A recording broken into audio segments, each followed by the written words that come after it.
Pogi na yung Evo, pwede na yon. Tita, ang love, dadating at dadating din yan, hindi yan pinipilit. Ano ba talaga yung balak mo dito sa pamangkin ko, ha? Eh, anong magagawa ko eh? It was love at first sight naman talaga eh. Pero Tita Ella, ano kayong motibo nun? Unang-una, hindi pa kami magkakilala, kasal na agad. Family and friends, we are gathered here today to celebrate the union of Evo de la Rosa and Moira Escobar. Yeah. Eh bakit yan naman ginawa yun? Alam niyang wala ako sa sariling wisyo. Evo just wanted to marry you because you're dying. Ginamit niya yung tragedy ng buhay ko para sa sarili niyang agenda. May cancer din ang asawa mo, is it true? Yes, it's true. Hindi ako papayag, gaganti ako humanda siya. Sabihin mo sa kanya. Papa, Doña Conchita, this is my wife, Moira Escobar de la Rosa. Kagagaling ko lang hospital at ito yung lab results ko, bago. And it seems I am misdiagnosed. Wala akong cancer after all. And honey, you're stuck with me forever and ever. Ever and ever. Pag-ibig mo na kay sarap, tila lumilipad. Sa tuwing kasama ka, aking... That means you will grow old together. That's good news. Yes. Oh, I'm so happy for you. Yay! Thank you. I'm glad to hear that, honey. Should.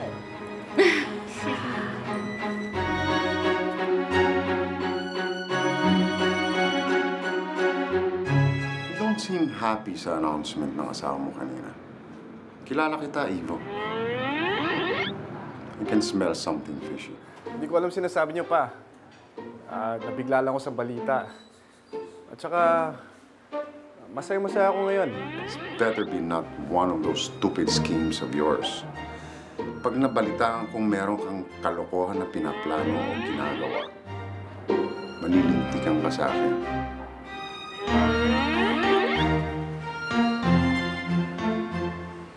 Kailangan ko ng paniligan tong marriage na to. I can't believe I'm trapped.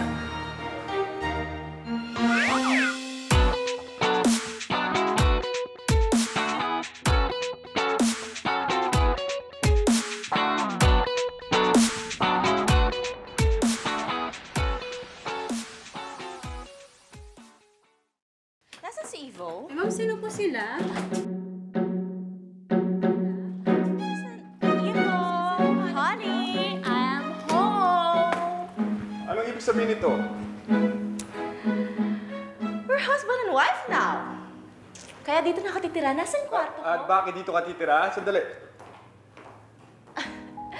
Di ba nagpakasal na tayo? So this house is also mine. Unless... ayaw mo na sa akin dahil I'm not dying after all. Sandali, sandali. Wala akong sinasabing ganyan, ha? Sandali. Huwag ka na nga magkunwari. Alam ko na yung totoo, Evo. Anong totoo? Pinakasalan mo ako para masira ang savage Casanova image mo. At para seryosohin ka ng tatay mo. At akala mo mamamatay na ako, kaya mo ako pinakasalan, hindi ba? You thought you can get away with it. So, what do you want? Ba't hindi mo pa ako binubuking sa papa ko? Why are you here exactly? Well, I need your help. May hinahanap akong tao. At alam ko, malaki ang matutulong mo sa akin dahil marami kang kakilalang maimpluwensyang tao. Besides, wala na ako matitirhan dahil mali-live-in na si Tita Ella at ang boyfriend niyang Kano. Kasal na rin lang tayo. Might as well take advantage of it, di ba? So, sinasabi mo na willing mong paninigan tong mga charade na to? And hanggang kailan?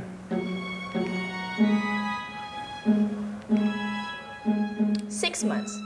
Then, another. Game? Deal? Okay? Like I have a choice right now. Oo, mukhang ayaw mo. Sabihin na lang natin sa tatay mo. Wait, okay. We can talk about it. Fine. From now on, we're husband and wife. 6 months only, ah. That's the deal. Wow! Ikaw pang tumatawad, ha? In one condition. Hindi natin gagawin ang ginagawa ng tunay na mag-asawa. Be specific. Ano? Ivo, ayoko ng chuk-chak. Alam mo na yun? Hindi tayo magtatabi, kaya nasa na ang kwarto ko. This is unbelievable. Marriage and no sex. Anong klase yun? FYI, sa papel lang tayo married, Ivo. Okay? At isa pa, ayaw ko ng sex. I want to make love. At gagawin ko lang yun sa taong mahal ko. Tignan lang natin. Sana mo. Matatagal. Tignan lang natin kung kaya mo ko i-resist. Mrs. Moira de la Rosa. I can resist you, Mr. Casanova. Even if I die trying.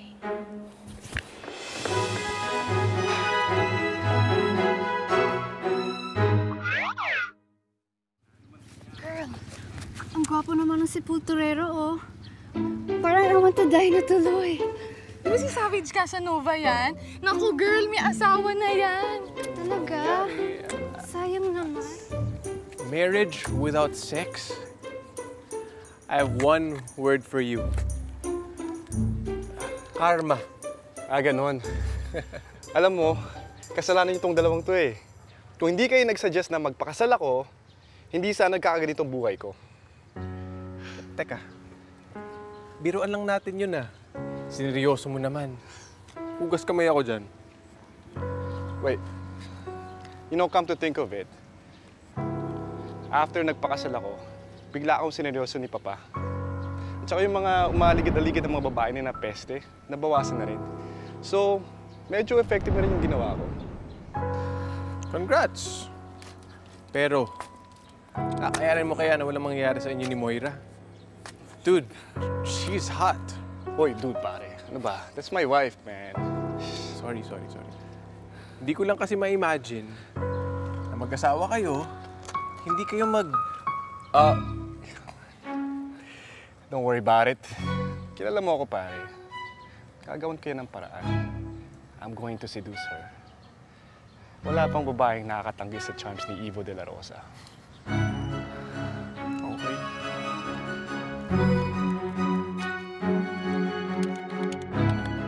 Alexandra sees the arrogant knight dismounting his horse. He is tall. She cannot take her eyes off his raven black hair that dances with the wind. His cobalt blue eyes that makes her close lips that was ravishing tears from a stolen kiss the night before.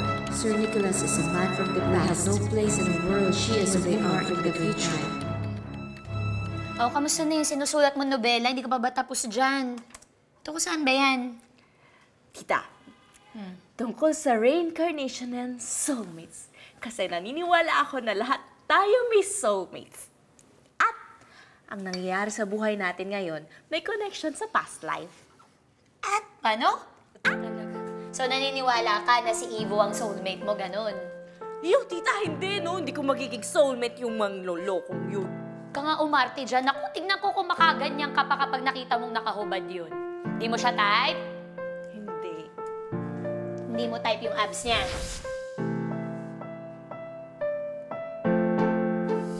Yung lips niya.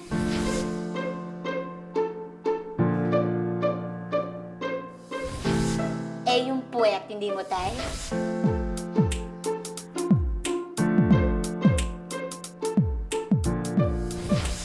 Eh, yung paa, hindi mo type? Paa? Bakit paa? Ano ka ba? Hindi mo ba alam yung kasabihan? Pag ang lalaki daw, malaki ang paa, alam mo na. Ano yun, tita? Eh di malaki ang sapatos, malaki pa eh. Anong iniisip mo? Ito talaga. Oh, eh ano nga yung balak mo? Ganun pa rin. Hanapin ko si Mama. Ipagpapatuloy ko yung pagsusulat ko ng nobela. And I will live life to the fullest. Eh, kay Ivo, anong balak mo? Ay, naku, tita. Pagbabayarin ko siya sa mga ginawa niya sa akin. O yan, ate, sige. Lagay mo sa pagitan ng dalawang bulaklak na yan. Ayan, sige, go. Yan. Ay, tara. Tingnan mo, ipapakita ko. Tingnan mo, may alikabok. Tanggalin mo yan. Punasan mo maigi. Gusto ko malinis na malinis yan, di ba? Ang ganda-ganda na ginagawa natin. At pakitapon pala ito mamaya, ha? Tapos, tingnan mo, yung sapa natin, ang ganda, hindi ba? Oo nga po, ang ganda nga po. Bagay na bagay ngayon. Tsaka mas nabuhay ngayon, hindi ba? Opo. Tapos itong kurtina natin, ilalagay natin dito. Magiging light na ang bahay na to. Ano masasabi mo? Ganda nga po. Maganda? Kasi ganda. Di ba? Oh, good morning, honey! Good morning! Ito naman, kiss muna. Panic agad. Malit na renovations lang naman ng bahay natin. Hindi kasi bagay masyado sa ating dalawa. Mag-asawa na tayo, masyado pang pambinata. Ngayon, ginagawa kong homie. O, di ba? Ate, asan kasama mo? Pakilagyan naman to ng base. Tapos gusto ko pala. Uy, bakit wala pang pillow to? Pakilagyan naman. Parang mukha ng ibo dito. Masarap. Parang madumi yung carpet. Vacuum, ha? Ano yun? What are you doing? This is my house. Correction. It's our house. Diba? Mag-asawa na tayo. Hello? Okay? Kumain ka muna doon. Pinaghanda na kita ng almusal. Mamaya na ako sasabay sa'yo. Hindi pa ako tapos eh. Ang daming gagawin dito. Gusto mo pala to act like a wife, ha? Sige, mararanasan mo kung paano maging wife ng isang savage Casanova. Humanda ka. Wow!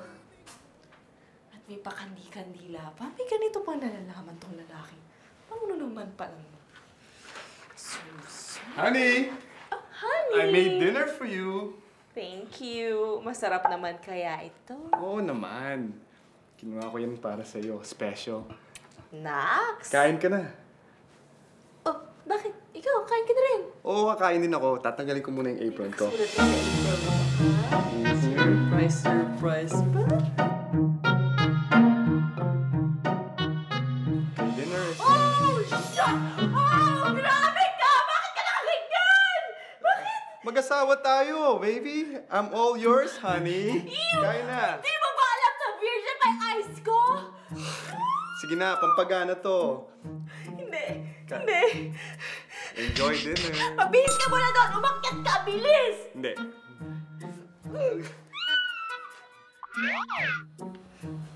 Akala ng evil na mamamatay na ako at makakatakas siya sa panlulokong ginawa niya sa akin.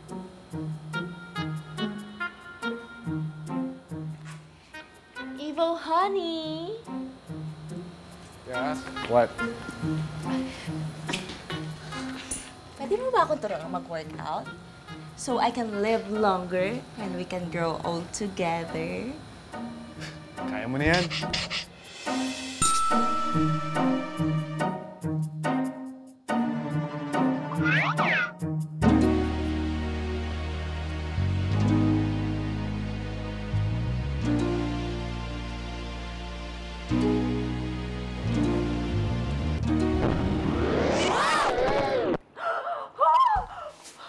Anong ginagawa mo dyan? Bakit ka nandito? Swimming, ano pa ba? You wanna join me? Hindi, umalis ka dyan. Teka lang. Ito una dito, ah. But hey, I'm liking the view. Che! Bastos mo! Ano nga lang aalis? Wait. Why can't we do it? Come on. Ano? Ano sabi mo? Hoy, may kasunduan tayo at hindi pwedeng tsuktsak. Di ba? Sumunod ka please sa usapan. You're such a tease, huh? Che! Makukuha ko rin siya.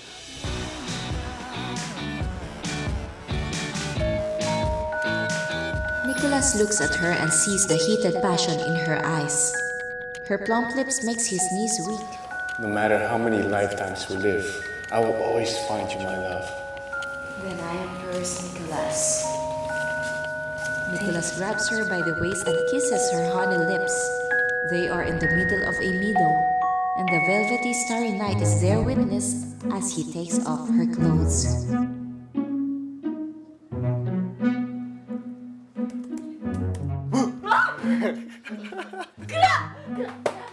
Kanina ka pa ba nandyan? Bakit ka nandito? Binabasa ko yung sinusulat mo eh. Bakit pagdating sa lovemaking natitigilan ka? First time mo ba magsulat? Hindi. Sa adult romance category, first time. Bakit? Bakit sa lovemaking ka lang natitigilan? Naninibago ako at saka siguro kailangan pa mag-research tungkol dun, no? Research? Hindi kailangan ng research yan. Binabase sa experience yan. Why don't you allow me to teach you the art of lovemaking? Ew! Ayoko nga! Ba? Ano ko gusto mo? Ay, ang kapal ng mukha mo, no? Ang kapal talaga. Alam mo, wala pang babaeng ayaw ang kaya ko. Excuse me? Ako, hindi ko gugustuhin kung ano mang meron ka. Kahit umalis ka nga dyan! Masyadong pakipot ang babae na to.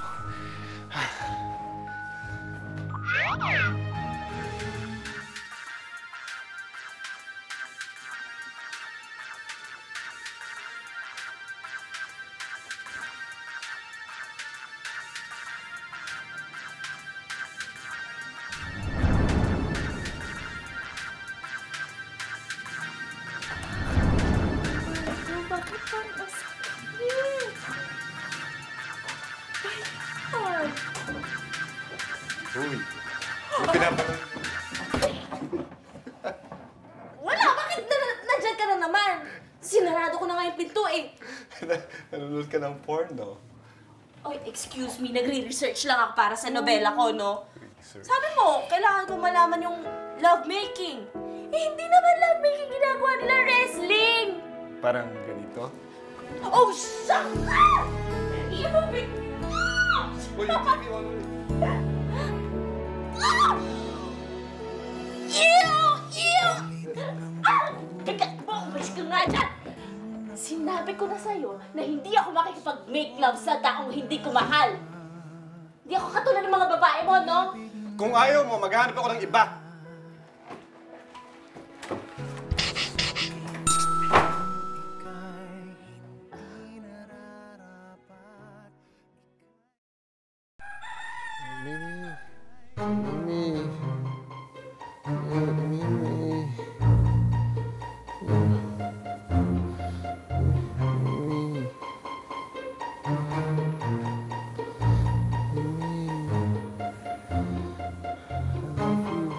Sinong Mimi ang kasama mo?